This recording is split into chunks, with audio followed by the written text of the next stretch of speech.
todos sejam bem-vindos. Vou começar já com um recadinho para não esquecer, tá? Sábado, dia 27, acredito que esse próximo sábado, né? Não vai me atrapalhar essa semana. Às 15 horas teremos o Café Filosófico, estão todos convidados, a entrada é gratuita. O tema vai ser ansiedade, reflexões filosóficas. Não há nada para alcançar com tanta pressa que justifique perder o momento presente. Com Luciana Helena Galvão, da Nova Acrópole. Depois tem um debatezinho, café e pipoca, e aguardamos a todos, tá? Vamos lá, terça-feira, aqui presente, segundo dia da semana, né? Vamos fechar os olhos. Agradecemos, Senhor, por estarmos respirando por mais um dia. Estamos aqui hoje presentes, com toda a intenção de coração de receber as palavras que nos serão ditas na preleção de hoje. Auxilia-nos então, Senhor, a conseguir colocar em prática. Que tenhamos maturidade para assimilar os aprendizados de uma forma mais simples. Que possamos receber de coração aberto e aceitar as coisas das quais necessitamos mudar, para ter uma vida melhor, para evoluir. Agradecemos, Senhor, por mais uma semana de alimento em nossas mesas, por mais uma semana da família estar reunida, de termos os amigos presentes. Auxilia-nos com calma, esperança e tranquilidade para esta semana, Senhor. Assim seja, graças a Deus.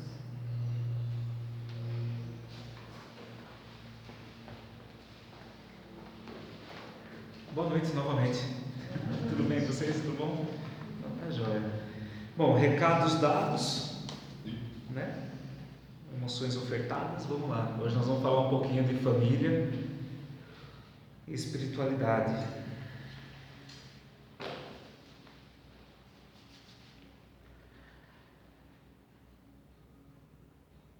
Hoje em dia, vivemos uma crise no modelo de família. O primeiro grande grupo social que se permitiu repensar os modelos familiares foi o mundo ocidental. Através das mudanças que ocorreram quando a mulher não se permitiu mais ser submissa e passou a ser também protagonista da família, que os homens se sentiram desesperados para lidar com essa mudança, foram mais ou menos em 10 mil anos de dominação sobre o poder feminino. No primeiro modelo familiar, havia uma marcação muito clara de papéis e a lei era colocada em uma única frase: quando o seu pai chegar, sabe aquela famosa ameaça que a mãe fazia, né? Quando seu pai chegar, de forma mais direta e dinâmica, neste modelo primário de família se pautava no modelo repressivo, né? Que é a ameaça. As crianças não se expunham para seus pais. O diálogo praticamente não existia. Temas conflitantes não eram falados. A mãe era uma figura mais submissa e o pai possuía o poder centralizador na hierarquia.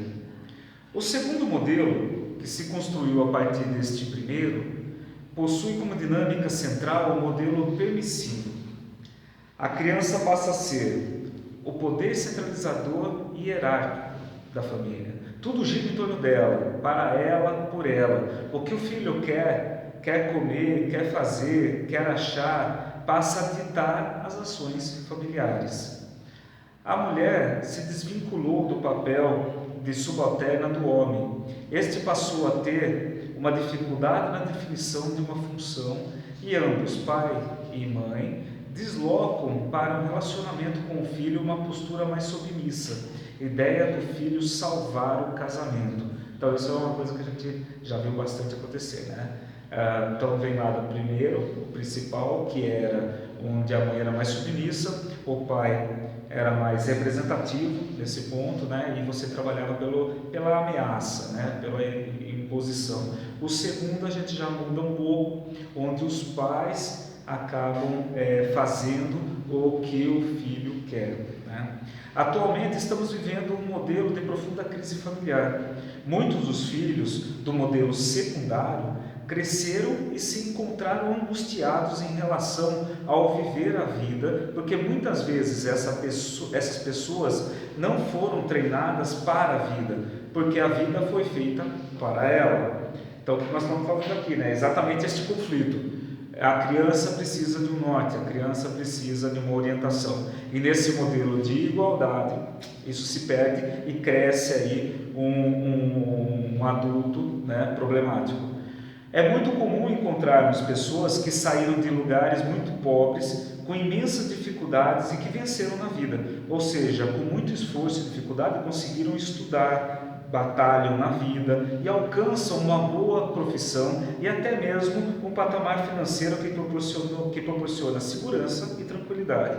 Essas pessoas, quando na função paterna ou materna, por alguma razão ainda plenamente desconhecida, assumiram o discurso de meus filhos não vão passar pelas dificuldades que eu vivi.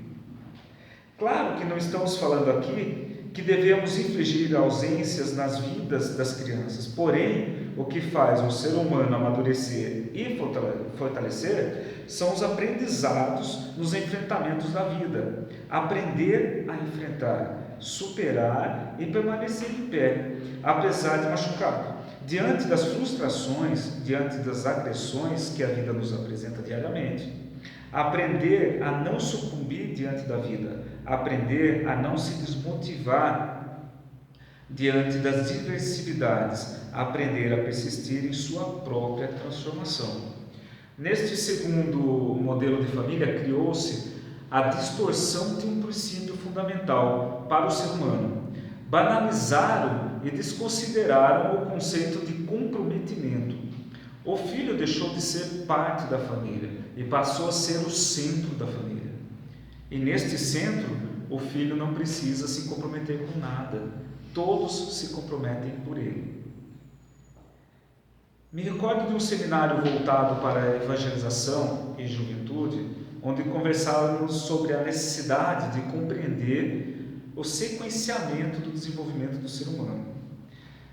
Precisamos ensinar para as crianças desde a mais pequena idade, né, o comprometimento e a participação com as coisas, se quisermos que elas, ao crescer, despertem para a responsabilidade na adolescência. Todo desenvolvimento é sequencial. Nós temos um privilégio muito grande por sermos espíritas. Privilégio por termos acesso a um tipo de conhecimento que altera a nossa percepção de existência. Sabemos que todos nós somos espíritos. Todo espírito possui uma única finalidade, a de transformação intelectual e moral para se afinar às leis de Deus. Esse é o objetivo principal do espírito, evoluir. Aprendemos no Livro dos Espíritos que a infância e a adolescência são fundamentais para o espírito. Na infância, todo o intelecto do espírito é condensado e reprimido no inconsciente. Imagine o que deve ser para o espírito de um físico, por exemplo, né? De um escritor, ter que aprender o beabá ou 1 mais 1 quando se encontram aqui novamente, né? Imagina o que deve ser para o espírito esportista ou dançarino ter que aprender de novo a andar. Tudo o que o espírito é deixado arquivado no inconsciente para que uma nova oportunidade surja. Na infância, a criança está totalmente aberta para receber novos conceitos, novos valores, princípios éticos e morais. É o único momento onde o espírito, mesmo que não queira, se vê dentro de uma condição onde naturalmente ele terá que aprender conteúdos que muitas vezes são totalmente diferentes daqueles que carregam em seu íntimo. Por essa razão, que pai e mãe são vistos como benfeitores a serviço da obra de Deus. Ser pai e ser mãe são práticas de extrema responsabilidade e de profunda proteção e amparo dos benfeitores espirituais. Ser pai e mãe são exercícios da prática do amor em ação. As ações principais do pai e da mãe ocorrem na infância dos filhos.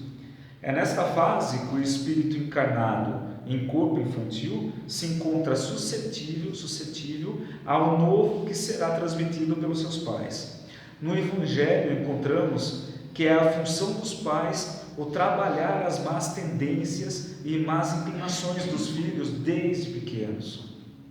Mas para isso os pais não podem negar e nem justificar as más inclinações que percebem nos comportamentos de seus filhos.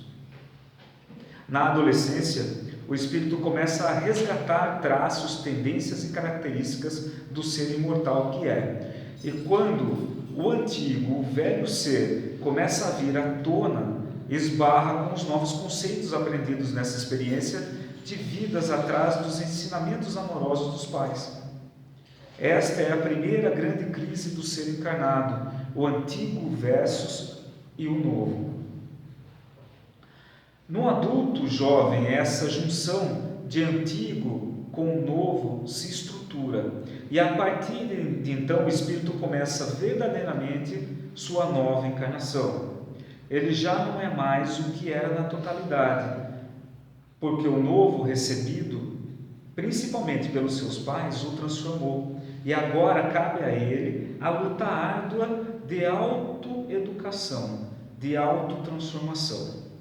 Agora, se os pais e todos os adultos que pertencem ao seio familiar não cumprirem com o papel de incutir novos conceitos, novos valores no período da plasticidade moral infantil,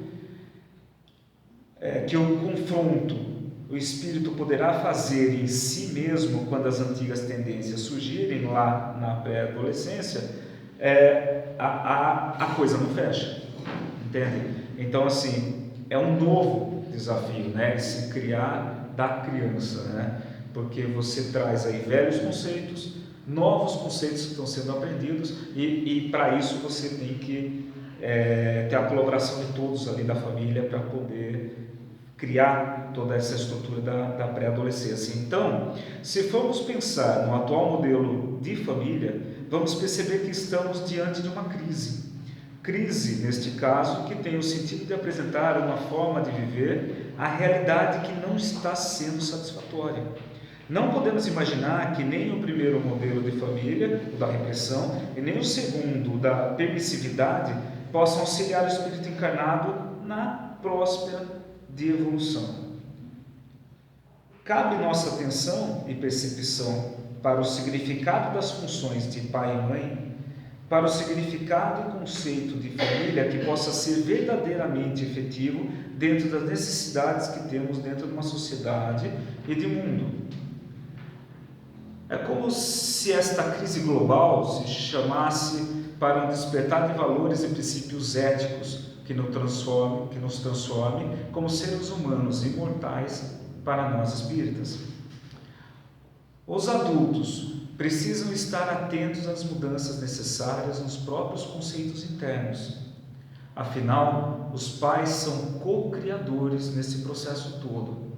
Se o adulto acredita que fazendo todas as vontades do filho estará demonstrando amor, está com esse conceito distorcido e precisa rever esse conceito urgente.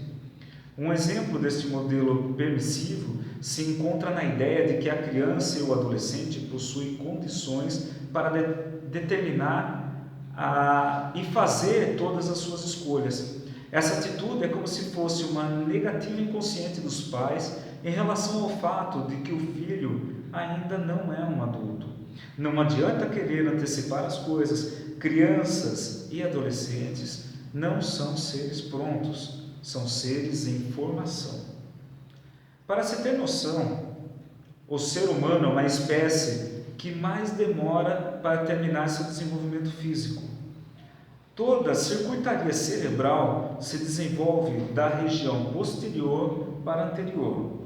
A última área a ficar verdadeiramente pronta, onde o físico finalmente alcança a maturação, é a região pré-frontal, o filé mignon do cérebro. É nessa região que desenvolvemos capacidades nobres do mundo adulto, capacidade de discernimento, capacidade de juízo e julgamento crítico e reflexivo, capacidade de flexibilização, capacidade de análise e do bom senso, dentre outras características. Essa região cerebral só alcança o estar pronto definitivamente aos 23 anos de idade. Antes disso, é a mesma coisa que querer que um bebê de 6 meses ande. Ela não vai conseguir por não estar com esta aptidão desenvolvida. Então, deixar para a criança escolher se vai ou não participar da evangelização ou da catequese, por exemplo, é muito triste. Não cabe à criança escolher se vai ou não ter contato com religiosidade ou com Deus. Essa é uma característica fundamental do espírito, se espiritualizar. E nada melhor do que a fase infantil para esse movimento começar e acontecer. Bem lembrado, né? O meu pequenininho começou no domingo passado a participar da evangelização. Afinal, a criança não escolhe se vai ou não estudar, se vai ou não tomar banho ou comer, que são essas atividades primárias para o desenvolvimento da criança, porque ela deve escolher entre ter ou não contato com a fé, com a moral cristã, nesse caso, né? Não tem um porquê. Tem um livro que aconselho a leitura a todos os pais e familiares, não é um livro espírita, mas aproveito o espaço para dizer que vale muito a pena ler. É um livro do Cortella chamado Família, Urgências e Turbulências. Dentre vários assuntos pertinentes que o Cortella aborda no seu livro, selecionei uma para uma reflexão sobre os limites. O autor fortalece a percepção do aprendizado por modelo. Imaginamos um pouco antiquado isso hoje, né? Mas não é. Crianças são profundamente atentas e percebem o mundo com muita facilidade. Pai e mãe são focos de atenção dos filhos que vão absorvendo todas as condutas, forma de falar, de andar, de brincar, de conceituar o mundo. Eu lembro quando o Marco Aurélio era pequenininho, principalmente, o Adriano ficava no telefone e todos nós que ficamos no telefone tem aquela coisa de ficar andando enquanto fala, né? E eu lembro de observar o Marco atrás, com o telefone, fingindo que estava no telefone. Então. Essa semana me peguei na mesma situação. Eu estava lá andando para um lado para o outro, falando no telefone. Ele já conhece todo mundo, né? Ele olha, essa aqui é a Sheila, esse aqui é o Márcio, esse aqui é o Vitor, esse aqui é... Ele já conhece todo mundo e estava do mesmo jeito, falando e andando como se estivesse fazendo. Não, depois então a gente faz uma reunião desse jeito, é incrível, né? Eu lembrei na hora, eu falei, nossa, que é muito barato isso, né? Então eles estão de olho em tudo o tempo todo, né? Parece que não, a gente está achando que estão ali só na TV, no brinquedinho, mas nada, estão assim ó, na gente o tempo todo. Para se trabalhar com limites, então, voltando ao assunto aqui, é necessário que os pais tenham um conceito claro sobre o que é família. Família não é um conjunto de pessoas que dividem um espaço e que partilham de um mesmo laço sanguíneo efetivo. Família é convivência, vivências em conjunto. Cortella sugere o uso de um código de território no diálogo com os filhos. Nesta família é assim. Parece algo simples, mas engloba a ideia de um espaço comum, onde o foco está no coletivo que convive e não na vontade infantil de um integrante da família. O termo nesta família, entre aspas, engloba um conceito de identidade, de unicidade. Então, a família passa a ser compreendida além do ponto inicial da formação de alguém, da socialização de um ser humano, e passa a ser uma unidade de afeto, de território e de convivência. Isso exige bastante dedicação e abertura de todos para a manutenção desse território de convivência. Outra coisa que Cortella nos chama a atenção é para a consciência de que nem tudo pode ser debatido, ou que nem sempre podemos fazer reuniões familiares para decisões em conjunto. Essa é uma característica típica do segundo modelo familiar, o permissivo. Então, assim, é legal, é bacana a gente falar, não, vamos, né, não existe aquela coisa. Minha mãe falava muito para mim, né, inclusive, mãe, por que assim? Pai, por que assim? Não, porque eu quero, acabou. Né? Na nossa época era muito assim, né? É assim, pronto, né? Aí esse modelo novo fala, não, vamos fazer uma reunião de família, vamos conversar sobre o todo, mas imagine, né, pelo que eu estou lendo aqui para vocês um pouco, a criança ainda não tem esse desenvolvimento, não cabe na cabeça, né? Eu vou explicar um pouquinho para vocês o porquê desse assunto aqui. O meu pequenininho lá está entrando na famosa, como que fala? Adolescência infantil. Ai, misericórdia. Existe isso, viu? Eu não sabia também. Então, assim, bate porta, briga, sai, bate porta, entra no quarto. Umas coisas assim que você vai esperar, né? 13 anos, sei lá, mais ou menos, né? Não, antes, um pouquinho até, né? Então, aí tá pegando o bicho. E a Cris no meu pé, não, calma, é só uma criança, vamos devagar, não adianta, né, a gente esperar grandes coisas e reflexões absurdas, pequenininho de 4 anos de idade, né? E é mais ou menos isso que nós estamos falando aqui hoje. Então, veio muito a calhar, né, essa vivência em relação ao assunto. Então, só continuando, outra coisa que o Cortella nos chama a atenção é para a consciência de que nem tudo pode ser, beleza, que eu já li para vocês. O autor deixa bem claro que família não é um modelo democrático. Família é um modelo participativo. Quando falamos de democracia, falamos de um termo necessário para a manutenção da ordem em uma sociedade. Na democracia, compreendemos que existe uma organização pautada em igualdade de direitos e igualdade de responsabilidades. Quando falamos de família, vemos que a responsabilidade dos adultos em relação aos seus filhos não é idêntica. Os filhos não possuem a mesma responsabilidade que os pais.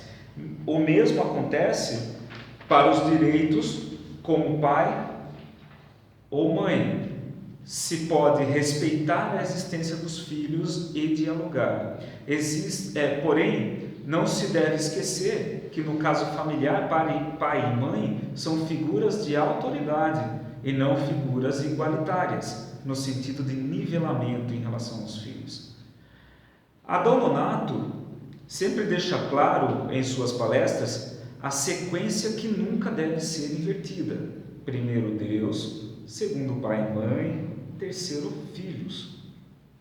E não é por acaso. A família que segue na prática esse modelo poderá ficar tranquila que oferecerá o espaço adequado e saudável para que seu filho se desenvolva de forma harmoniosa. Quando um pai ou mãe diz não ao impulso de seu filho, uma situação de enfrentamento se estabelece, e isso necessitará de uma dedicação de tempo. Este movimento de enfrentamento dos impulsos dos filhos possibilita desenvolver oportunidades de novos referenciais de comportamento. E é importante que isso aconteça porque, junto com esses referenciais de comportamento, valores e princípios estão sendo ensinados. E a prática do cuidar também é exercida. Quando os pais dizem eu não deixo, entre aspas, não é uma força de violência que está sendo colocada em prática. O eu não deixo é uma força de autoridade.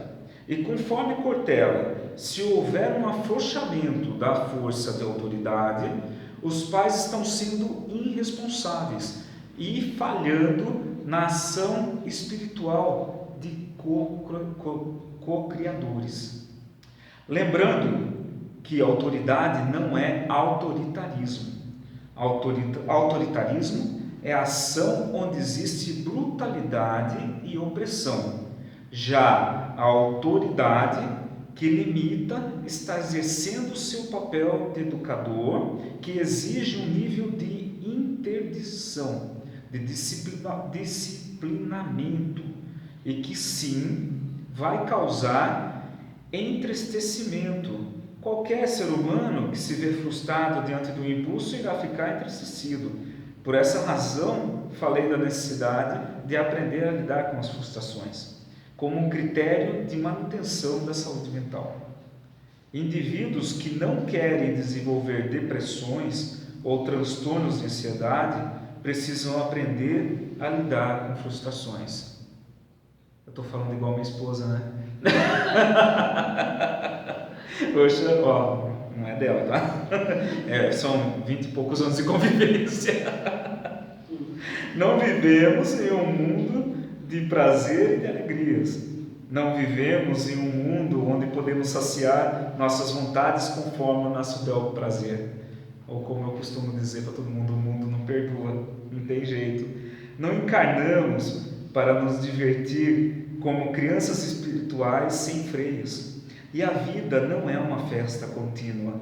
Não podemos ensinar isso para nossos filhos. Indivíduos que crescem acreditando que tudo podem serão indivíduos que não possuirão um padrão ético para a convivência em sociedade. E já vemos muitos casos onde as pessoas se sentem no direito de impor as próprias vontades, por não concordarem com as regras, com as normas que regem um determinado lugar. O Rosando Klinger, na palestra sobre família e espiritualidade, conta que quando tinha 16 anos de idade, é até uma historinha bem batida essa, mas é legal sempre repetir, ele queria ir no carnaval fora de época na cidade dele, lá na Paraíba. Ele chegou para sua mãe e disse: mãe, eu vou no carnaval. A mãe dele olhou para ele e disse: não vai não. Mas mãe, eu vou, vai comprar a entrada para mim. Mas você não vai não. Quer saber, daí ele fala, né? Quer saber, mãe, quando eu fizer 18 anos eu vou. Ela falou: não vai não. Você ainda vai estar morando aqui. Você ainda será dependente de mim e eu vou continuar cuidando de você. Palavras da mãe, né? Como Rosando viu que não teria formas de impor sua vontade sobre sua mãe, partiu para uma chantagem emocional e disse: fico tão triste com a senhora que já nem sei mais se te amo mais. A sábia mãe do Rosando tranquilamente olha para ele e diz: bom, eu não estou preocupada se você vai me amar ou não. Imagina. Ele olha com um olhar de gato de botas e diz com um coração doido: com um coração doido, mãe, você não se importa mais com o meu amor? E a mãe responde: não. Você tem 16 anos, ainda não tem como saber disso. Eu me importo com que você aprenda a me respeitar quando eu digo sim e quando eu digo não, porque a minha fala representa o cuidado que eu tenho com você. Eu sei que a gente só ama aquele que a gente respeita, e você ainda está aprendendo a me respeitar. Então ainda é cedo para mim, para eu me preocupar com o seu amor. Depois, mais velho, Rosando entendeu que só amamos quem respeitamos, e o respeito é aprendido. E esse aprendizado somente acontece através de um longo período educativo que exige paciência e dedicação. E para finalizar, embora tenha falado diretamente para pai e a mãe, nesse caso, né, cabe acrescentar que vale também para avô, vó, tio, tia. São figuras de autoridade que devem focar o que é bom para o desenvolvimento da criança e do adolescente. Cadê a avó que estava aí no fundo aqui? Que saiu? Ah, saiu, né? Ah, tá. Porque em casa a gente fala não, ela fala assim, viu? Só para vocês saberem, off aqui. Ela é assim, tá? É coisa de vó. Você tentou dar uma ideia? Coisas de... eu tentei, eu achei que ela ia ficar vendo até o fim, mas ela saiu fora. Ela viu que ia pegar pro lado dela. Aqueles que acobertam a imposição dos impulsos dos netos ou sobrinhos estão fazendo um serviço de deseducação que irá perturbar apenas o território de convivência familiar. Por isso, fica a sugestão para que todos os adultos da família percebam a criança como um espírito imortal Todos nós aqui temos alguma criança da família, né? E esse espírito imortal se encontra no estágio infantil e transitório, né? Que esse estágio terá um fim, e o olhar, a concentração, a atenção, o foco deve ser no constante questionamento. Como posso ajudar esse espírito a desenvolver novos valores para quando adulto ele tenha condições internas sólidas para ser saudável e para se transformar, para ele ser melhor nesse momento? Enfim, que hoje seja apenas mais um momento de reflexão para nosso aprendizado e aprimoramento. Teriam muitas outras coisas para conversar sobre o tema família e espiritualidade. Esse tema é polêmico e sei que ele causa um certo desconforto a partir daqui já, embora não tenha sido essa a intenção. Acredito que o desejo mesmo é que, por amarmos seres que provisoriamente dependem de nós, é importante pensar sobre o amor e o cuidado. Então fica o convite. E para os que se interessarem, a leitura do livro do Cortella, Família, Urgências e Turbulências, vai ser de grande ajuda. Valeu? Era isso.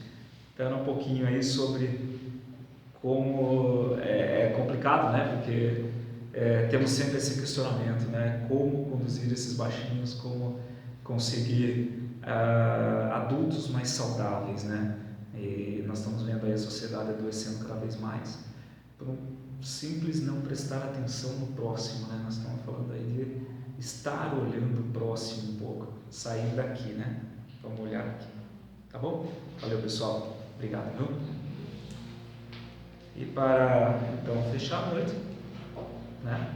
Vamos agradecer, então, por um pouquinho dessa experiência, agradecer pela oportunidade. Eu agradeço principalmente pela oportunidade que eu passo hoje de ter um pequenininho em casa, e pedir que essas palavras se façam conscientes nos momentos de dificuldade, naqueles momentos onde a raiva vem, onde a gente quer perder o centro e partir para uma ação, que essa palavra aqui de hoje venha um pouquinho em nosso coração e a gente consiga torná-la real e tome uma decisão mais assertiva no momento.